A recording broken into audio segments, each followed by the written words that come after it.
Doctor HD. मंगल जी बाड़ी से पधार चुके हैं। उनको स्वागत के लिए मैं माननीय ईओ साहब और जलालुद्दीन साहब को आमंत्रित करता हूं कि वो आए और उनका स्वागत करें।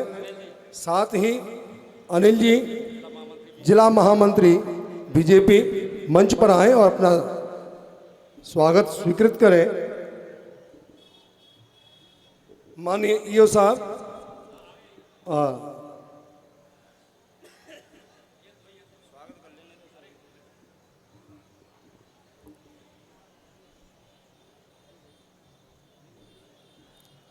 तब तक डॉक्टर विनोद जी। साथ ही मैं आमंत्रित कर रहा हूं रौनक जी और राज बहादुर जी को भी मंच पर बता रहे हैं। उनका स्वागत और सम्मान नगरपालिका मंडल सरमसा की ओर से किया जाना है। अनिल जी, राज बहादुर जी और रौनक जी।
ये लास्ट है, ये लास्ट है।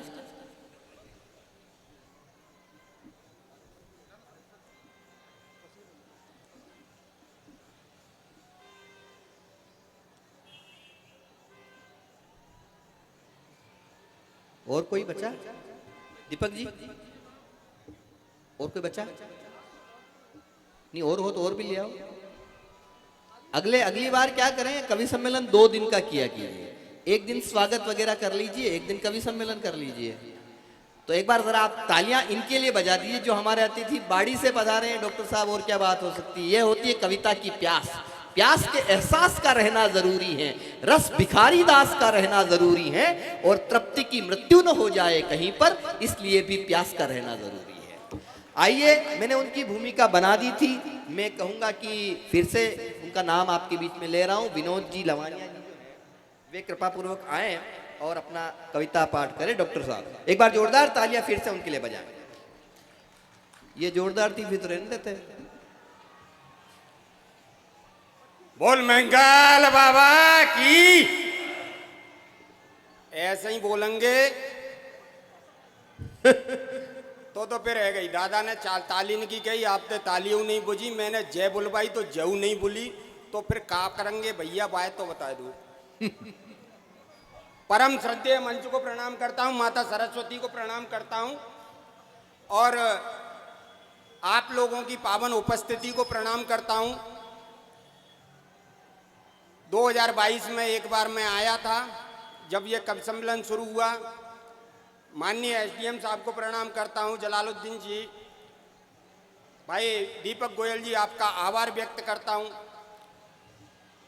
उस समय दादा मंच की अध्यक्षता माननीय एक नेताजी कर रहे थे, और मैंने उनकी दूसरी वाली पार्टी के लिए कविताएं सुना दी। 2 महीने बाद में परिणाम ये निकला कि नेताजी ने दूसरी वाली पार्टी ज्वाइन कर ली।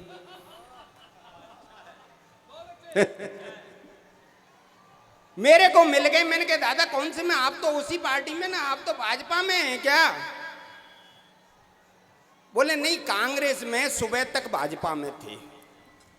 तो जब इस तरह से चीजें चेंज होती हैं दादा, तब जाकर के आप एक बार तालियां बजा दो, अपने सुनने के मूड में आ जाओ।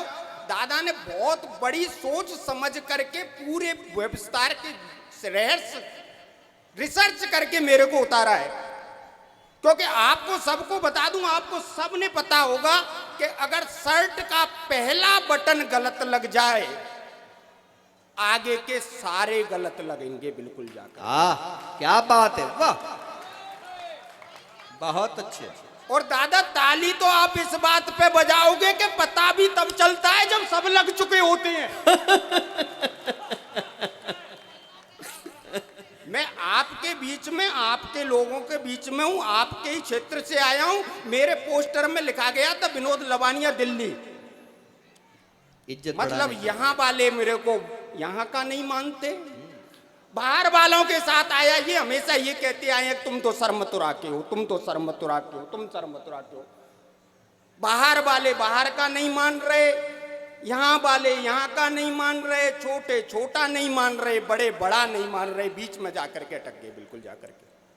और दादा बीच वालों की स्थिति बहुत खराब, बहुत खराब, बहुत खराब। सही कह रहा हूं मैं, बीच वालों की स्थिति बहुत खराब होती है। मैं तो जब दिल्ली से आ रहा था, सड़क के किनारे एक आदमी गड्ढा खोद रहा है, पीछे से दूसरा आ रहा है, उस गड्ढे को भरता हुआ चला जा रहा। एक गड्ढा खोद रहा, दूसरा भर रहा है, एक गड्ढा खोद रहा, दूसरा भर रहा है। मैंने देखा, मैंने कहा यार भाई क्या कर रहे हो, ये क्यों मेहनत कर रहे हो, एक गड्ढा खोद रहा है, दूसरा भरता चला जा रहा है। बोले रहने दे, सरकारी काम में टांग मत अड़ा। अरे मैंने कहा ये कौन सा सरकारी काम है तुम्हारा? एक गड्ढा खोद रहा है, दूसरा भर रहा है, एक खोद रहा है, दूसरा भर रहा है। बोले जानना चाहता है? मैंने कहा हाँ बताओ।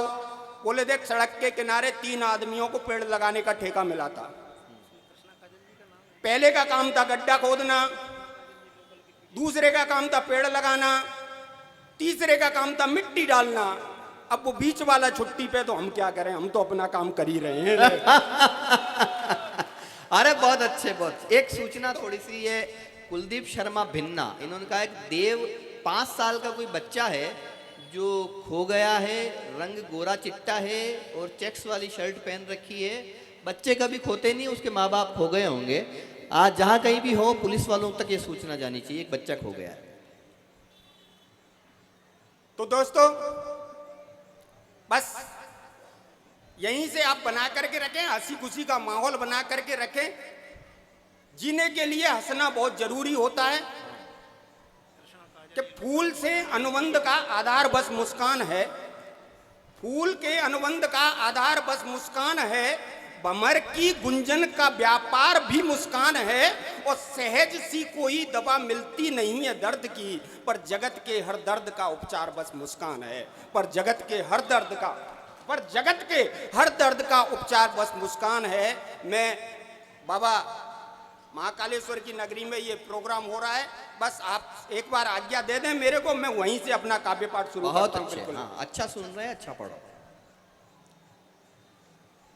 कि सुमन शब्दों के श्रद्धा से चढ़ाने हम चले आए, सुमन श्रद्धा के शब्दों के चढ़ाने हम चले आए। बाबा महाकाल को मस्तक झुकाने हम, क्या बात है। बाबा महाकाल को मस्तक झुकाने हम चले आए। इसी मिट्टी में खेले हैं, यहाँ के कर्ज बाकी है। इसी मिट्टी ने पाला है, यहाँ के कर्ज बाकी है। उसी कर्जे की कुछ किस्तें चुकाने हम क्या बात है, वाह वाह वाह वाह वाह। उसी कर्जे की कुछ किस्तें चुकाने हम चले आए। और मैं वहीं से कह रहा था कि मैंने उनसे पूछा नेताजी से कि भाई आप क्यों कह रहे हो कि मैं इधर से उधर से, तो दादा उन्होंने जो जवाब दिया उससे लिख करके मेरे को 4 पंक्तियां नजर आई, और वो मैं बताता हूं कि बेवजह ही कोई वजह ढूंढ रहा है, बेवजह ही कोई वजह ढूंढ रहा है। वो झूठ छिपाने को जगह ढूंढ रहा है, और चांद की हसरत में जमी छोड़ बैठा था। अब पांव टिकाने को सतह ढूंढ रहा है। हाय हाय, क्या बात है। चांद की हसरत में, आयांद की हसरत में जमीन छोड़ बैठा था, अब पांव टिकाने को सतह ढूंढ रहा है। तो इसलिए दोस्तों सुनिए, देखिए मैं आपसे एक अनुरोध करना चाहता हूं, जहां चुटकुलों पे आप तालियां बजाते हैं, हंसते हैं, ठहाके लगा, जहां कविता की बात हो, भाषा की बात हो, वहां पर भी थोड़ी अगर ताली आएगी तो कवि का मन रह जाएगा। कारण क्या है ना कि ये तालियां कवि के लिए पुरस्कार का काम करती है। हम लोगों ने, मैंने अपनी बात कहूं तो हमने किताबें कम पढ़ी है, चेहरे ज्यादा पढ़े हैं। मैं ये चेहरे पढ़ रहा हूं, लोग अखबारों के आदी हो गए, वरना चेहरों पर भी क्या लिखा नहीं। और ये नहीं कहता कि मैं अंधों में था, अरे आंख वालों ने मुझे देखा नहीं। अगर आंख वाले कहीं बचे हो, जरा एक बार तालियां बजा के बताएं कि आप सुनने आए। दादा मैं समझ गया ये क्या सुनना चाहते हैं, बिल्कुल जा करके। तो वहीं से शुरू कर रहा हूं। दादा बाहर से, उदयपुर से आए हैं, ये जाकर के कभी हैं, हम तो यहीं के ब्रज के रहने वाले हैं। और ब्रज का एक सिद्धांत रहा दादा, मैं 4 पंक्तियां वहां से दे रहा हूं और फिर अपनी भूमिका फिर बना रहा हूं। बिल्कुल जाकर के एक बार जुड़ जाइएगा मेरे साथ में, क्योंकि मैंने शुरुआत करनी है, आपको इन बड़े कवियों तक पहुंचना है। मैं इनकी अगुवाई में कविता पढ़ रहा हूं, बिल्कुल जाकर के, बिल्कुल जाकर के, कि हो सके तो आंख के आंसू छिपाना सीख ले, हो सके तो आंख के आंसू छिपाना सीख ले, और जिंदगी जीनी है तो फिर मुस्कुराना सीख ले। अरे जल रहा है क्यों किसी की कामयाबी देखकर, अफसरों के आगे तू भी दुम हिलाना सीख ले। चल रहा है क्यों किसी की कामयाबी देखकर। और ये इसलिए कह रहा हूं दादा कि हम ब्रज के रहने वाले हैं, पूरा इतिहास गवाह है, किताबों में लिखा है, कहानियों में सुना है, बुजुर्गों से सुना है। हमारे यहाँ इतना मक्खन होता था, इतना मक्खन होता था कि गुजरिया मटकी में भर करके दूसरे देश को बेचने के लिए, दूसरे गांव में बेचने के लिए जाते। हाँ क्या बात है, क्या दिन थे वो, क्या दिन थे। उसके बाद में लेकिन आज मिल्क फूड, गगन, श्री कृष्णा, विष्णु, ये भी नहीं मिल रहे। बड़ी रिसर्च करने के बाद में, बहुत सारी रिसर्च करने के बाद में एक चीज क्लियर होकर के आई कि जिस दिन से लोगों ने मक्खन को खाने की बजाय लगाने का काम शुरू कर दिया, अच्छी बात, मक्खन की कमी हो गई सब।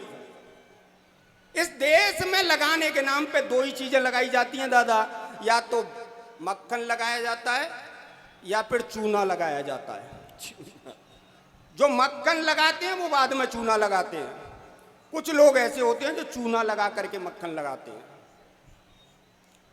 लगाते दोनों ही स्थितियों में।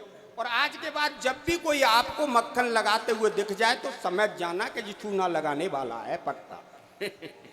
तो बस यहीं से मैं एक चीज शुरुआत करता हूं दादा, एक सुनने का बिल्कुल स्वागत। एक आदमी ने यूं कहा कि यार मैं तो, मेरे कोई काम बन ही नहीं रहे हैं, सहज सारी बातें बिगड़ती हुई चली जा रही हैं। तो मैंने कहा तू उस ढंग से काम करने लग जा जिस ढंग से काम बनते हैं। बोले कैसे बनते हैं। मैंने उसको बताया कि रीत नहीं अपनाओ रे, कि रीत नहीं अपनाओ रे, बिगड़ी बात बनाओ रे, काज साधने हैं तो चिकनी चुपड़ी बात बनाओ रे, मक्खन खूब लगाओ रे, मक्खन खूब लगा। रीत नहीं अपनाओ रे, बिगड़ी बात बनाओ रे, काज साधने हैं तो चिकनी चुपड़ी बात बनाओ रे, मक्खन खूब लगाओ रे। कैसे लगाएंगे कि मिश्री सी घोल बोल, मीठे बोल बोल, आगे पीछे डोल डोल कर ही को टटोल। क्या बात है, वाह। अंत्यनुप्रास कि मिश्री सी घोल बोल, मीठे बोल बोल, आगे पीछे डोल डोल कर ही को टटोल लो, कर मेल जोल पोल दूसरे की खोल, फिर मक्खन से तोल द्वार प्रगति के खोल लो। मिश्री सी घोल, मिश्री सी घोल बोल, मीठे बोल बोल, आगे पीछे डोल डोल कर ये को टटोल लो, कर मेल जोल पोल दूसरे की खोल, फिर मक्खन से तोल द्वार प्रगति के खोल लो, प्रगति के खोल लो। चरण नित नित शीस नवाओ रे, नित नित शीस नवाओ रे, चरणा में पड़ जाओ रे, नित नित शीस नवाओ रे, चरणा में पड़ जाओ रे। चाहे दुनिया जाए भाड़ में तुम गंगा जी नहाओ रे, मक्खन। बहुत अच्छे, जरा तालियां सभी मिलके बजाएं। बात बनाओ रे, काज साधने हैं तो चिकनी चुपड़ी बात बनाओ रे, मक्खन खूब लगाओ। कम से कम इनको तो समझ में आ गया कि मक्खन कैसे लगता हाँ है। तो ऊपरना पहनाना भी मक्खन लगाने की श्रेणी में ही आता है। हाँ और क्या, और दादा अगर नहीं मिलेगा तो क्या करेंगे? मगर इनको देख के तो लगता है ये खाते भी हैं। नहीं मिलेगा तो क्या करेंगे कि मक्खन नहीं मिले तो डालडा लगाइए जी, वो भी नहीं हो तो आगे पीछे दुम हिलाइए। कि मक्खन नहीं मिले तो डालडा लगाइए जी, वो भी नहीं हो तो आगे पीछे दुम हिलाइए। चमचों की दाल जरा देर से ही गलती है, चमकीली चमचियों को साथ में चलाइए। बहुत अच्छे। कि मक्खन नहीं मिले तो डालडा लगाइए जी, वो भी नहीं हो तो आगे पीछे दुम मिलाइए। चमचों की दाल जरा देर से ही गलती है, चमकीली चमचियों को साथ में चलाइए, साथ में चलाइए। हाँ जी करते जाओ रे, हाँ जी करते जाओ रे, चरना में पड़ जाओ रे। ऑफिस में जाओ ना जाओ, हाजिरी घर पे लगाओ रे, खूब लगाओ रे। बहुत अच्छे, जिंदाबाद, वाह वाह वाह वाह वाह ऑफिस वाह। में- जरा एक बार सभी मन भर के तालियां पहले कवि के लिए। कि ऑफिस में जाओ न जाओ, हाजिरी घर पे लगाओ रे, मक्खन खूब लगाओ रे, बिगड़ी बात बनाओ रे, काज साधने हैं तो चिकनी चुपड़ी बात बनाओ रे, मक्खन खूब लगाओ रे। मक्खन अमोघ अस्त्र चूकता नहीं है कभी, चाटुकारिता के जब चापतन जाते हैं। हाय हाय, क्या लिखा मक्खन है भाई? अमोघ अस्त्र चूकता नहीं है कभी, चाटुकारिता के जब तो चापतन जाते हैं। ऐसे वैसे जैसे तैसे काज कैसे भी यूं सारे अटके हुए सारे काज बन जाते हैं। वाह वाह वाह वाह वाह। कि मक्खन अमोघ अस्त्र चूकता नहीं है कभी, चाटुकारिता के सारे चाप तन जाते हैं। ऐसे वैसे जैसे तैसे काज कहो कैसे कैसे सारे अटके हुए काम बन जाते हैं। चरना में पड़ जाओ रे, चरना में पड़ जाओ रे, मक्खन खूब लगाओ रे, चाहे दुनिया जाए भाड़ में तुम गंगा जी नाओ रे, मक्खन खूब लगाओ रे, बिगड़ी बात बनाओ रे। एक बार तालियां बजा दो तो एक छोटी सी व्यंग की कविता तालियां हो। मक्खन लगा दीजिए, तालियां बजा। एक छोटी सी अब सरकारी कार्यकालों में मैं सरकारी मैं खुद दादा सरकारी कार्य में वो काम करता हूँ, और चूंकि हमारे सामने जितने भी लोग बैठे हुए हैं सारे पढ़े लिखे लोग हैं, सारे इन व्यवस्थाओं से निकले हैं। हमें जब सरकारी कार्यालयों में 5 रुपए की एक चीज खरीदनी होती है दादा, प्रोसीजर में 50 रुपए लग जाते हैं, लेकिन 5 रुपए की चीज नहीं। सही बात। और दूसरे में प्राइवेट वाले 5 देते हैं। बस इसी भूमिका को ध्यान में रखिएगा। एक छोटी सी रचना दे करके आपका अपने बीच में स्थान देता हूं, बिल्कुल जाकर के सुनाइए। कि बड़ी श्रद्धा के साथ में लेकर के हाथ में, और वो भी रातों रात में, बड़ी श्रद्धा के साथ में लेकर के हाथ में, और वो भी रातों रात में, हनुमान जी ने संजीवनी की बजाय पूरा पर्वत ही ला करके लंका में धर दिया, और दूसरे दिन दरबार में जाकर के टीए बिल क्लेम कर दिया। हम सरकारी लोग यही करते हैं। हनुमान जी ने संजीवनी की बजाय पूरा पर्वत ही ला करके लंका में धर दिया, और दूसरे दिन दरबार में जाकर के टीए बिल क्लेम कर दिया।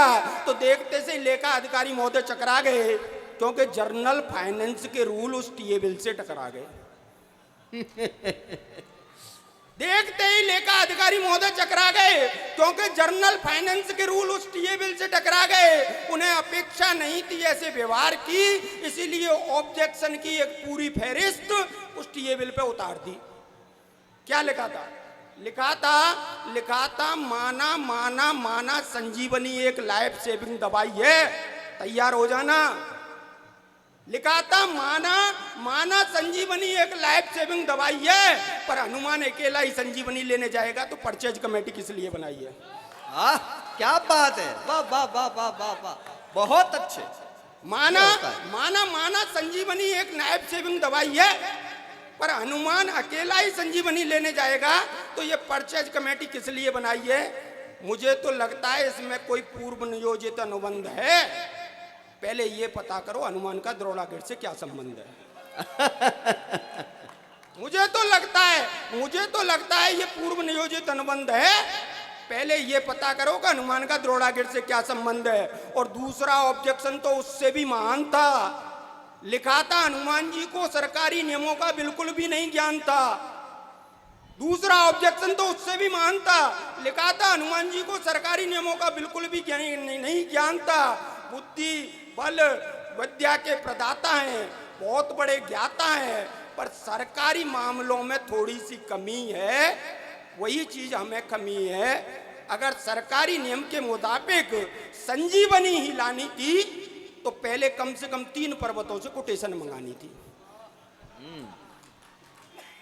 सरकारी नियमों के मुताबिक अगर संजीवनी ही लानी थी तो पहले कम से कम 3 पर्वतों से कोटेशन मंगानी थी, और फिर जो भी पर्वत सबसे कम दर पर संजीवनी उपलब्ध कराता, हनुमान केवल उसी पर्वत के पास संजीवनी लेने जाता। बहुत अच्छा। जो भी पर्वत सबसे कम दर पर संजीवनी उपलब्ध कराता, हनुमान केवल उसी के पास संजीवनी लेने जाता। फिर चाहे वो संजीवनी काम ही नहीं कर पाती, लक्ष्मण मरता तो मर जाता पर फॉर्मेलिटी तो पूरी हो जाती। लक्ष्मण मरता तो मर जाता पर फॉर्मेलिटी तो पूजा हो जाती। और मुझे तो ये बात भी समझ नहीं आई कि पद सेवक का और यात्रा हवाई। हाँ, अच्छी पंक्ति है, पद सेवक का यात्रा हवाई। मुझे तो ये बात भी समझ नहीं आई कि पद सेवक का और यात्रा हवाई, और यात्रा करी सो करी, सरकारी कानून का मजाक उड़ाया है। अरे लेने तो संजीवनी गया था, पूरा पर्वत लेकर के आया है। लेने तो संजीवनी गया था पर पूरा पर्वत लेकर के आया है। ऐसा करके हनुमान ने कर दी है बहुत बड़ी भूल। Because excess baggage is not permissible as per rule. Because excess baggage is not permissible as per rule. तो ऐसे स्थिति में बन गई। और ये बात बताओ कि पॉल्यूशन कंट्रोल को किसने सहमति दी थी, या वैसे ही इस बात की सहमति ली थी? विदेश से देश में यात्रा करने की परमिशन कहाँ से मिली थी? अगर ये कुछ नहीं हुआ था तो काहे को इतनी आय तौबा मचाई थी? अरे एक लक्ष्मण को मूर्छा ही तो आई थी। वैसे भी इस देश में ना जाने कितने नौनिहाल रोज भूख से तड़पते हुए मूर्छित हो जाते हैं। आप ही बताइए, ऐसे कितने हनुमान हैं जो उनके लिए संजीवनी लेके आते हैं? इस देश में ना जाने कितने ही नौनिहाल भूख से तड़पते हुए मूर्छित हो जाते हैं। ऐसे कितने हनुमान हैं जो उनके लिए संजीवनी लेकर के आते हैं और लाने की। अरे ये तो एक किस्सा है, एक कहानी है जो इस बात की याद दिलाती है कि मरीज जब VVIP हो तो संजीवनी विदेश से ही आती है, तो संजीवनी विदेश से ही आती है, तो संजीवनी विदेश से। धन्यवाद का बहुत। पहले कवि के लिए आपकी थोड़ी अतिरिक्त तालियां जरूरत है उसकी। व्यंग थोड़ा लंबा जरूर था लेकिन सार्थक था। संजीवनी लगती है और मूर्छा आती है, एक प्रासंगिक बात थी। हमारे एक बड़े व्यंगकार हुए देश के शरद जोशी कहीं लिखते हैं कि हमारे देश में विकास के लिए बड़े ठोस कदम उठाए जाते हैं, लेकिन वो इतने ठोस होते हैं कि उठते ही नहीं। तो ये भी व्यंग है। व्यंग वन लाइनर में भी व्यंग किया जा सकता है। आइए मैं थोड़ा सा क्रम बदल रहा हूं और पहली बार मैं जिस क्रम को मैंने सोचा हुआ था उस क्रम को खंडित कर रहा हूं और मैं उन्हें बुला रहा हूं जो हमारे समापन के समय काम आती हैं। एक ऐसी देश की मौलिक महनीय कवयित्री जो आज हमारे बीच में यहाँ पे उपस्थित हैं, दौसा से सपना सोनी उनका नाम है। उनको मैं 4 पंक्तियों से बुला रहा हूँ कि पिछले दिनों हमारे हस्तीमल हस्ती जी हमसे विदा हुए।